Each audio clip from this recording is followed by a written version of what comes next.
सूरज की पहली रोशनी जंगल में चमक रही थी और पक्षियों की चहचहाहट पूरे माहौल को खुशगवार बना रही थी। हरे भरे मैदान में तीन छोटे दोस्त रोज खेलते थे। गोलू हाथी का बच्चा, शेरू शेर का बच्चा और लोमी लोमड़ी का बच्चा। तीनों की अपनी अपनी खूबियां थीं। गोलू बहुत ताकतवर था, शेरू बहुत बहादुर और लोमी बहुत तेज और चतुर थी। एक दिन तीनों खेलते हुए मैदान में घूम रहे थे, तभी अचानक दूर से किसी की चीख सुनाई दी। मदद करो, मदद करो! तीनों ने तुरंत आवाज की दिशा में दौड़ लगाई और देखा कि एक छोटा हिरन तेज बहती नदी में फंसा हुआ था और पानी का बहाव उसे डुबोने की कोशिश कर रहा था। शेरू ने तुरंत नदी में कूदने की कोशिश की, मगर उसका पैर फिसल गया और वो पानी के किनारे ही गिर पड़ा।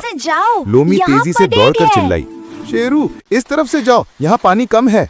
लेकिन बहाव इतना तेज था कि शेरू भी हिरन तक नहीं पहुंच पाया। तभी गोलू ने बिना सोचे अपनी लंबी सूंड आगे बढ़ाई और जोर से बोला, हिरन मेरी सूंड पकड़ लो। डर के मारे कांपते हुए हिरन ने सूंड को पकड़ा और गोलू ने अपनी पूरी ताकत लगाकर उसे धीरे धीरे बाहर खींच लिया और सुरक्षित जमीन पर पहुंचा दिया। हिरन रोते हुए बोला, धन्यवाद गोलू, अगर तुम नहीं होते तो मैं मर जाता। शेरू भावुक होकर बोला, आज मुझे समझ आया गोलू, तुम्हारी ताकत कितनी खास है।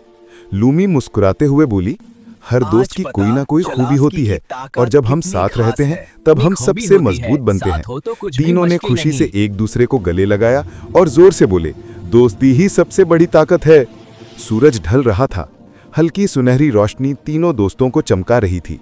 वे हाथ पकड़कर कूदते हंसते घर की ओर जा रहे थे और स्क्रीन पर चमकता हुआ टेक्स्ट आया, दोस्ती ही असली सुपर पावर है।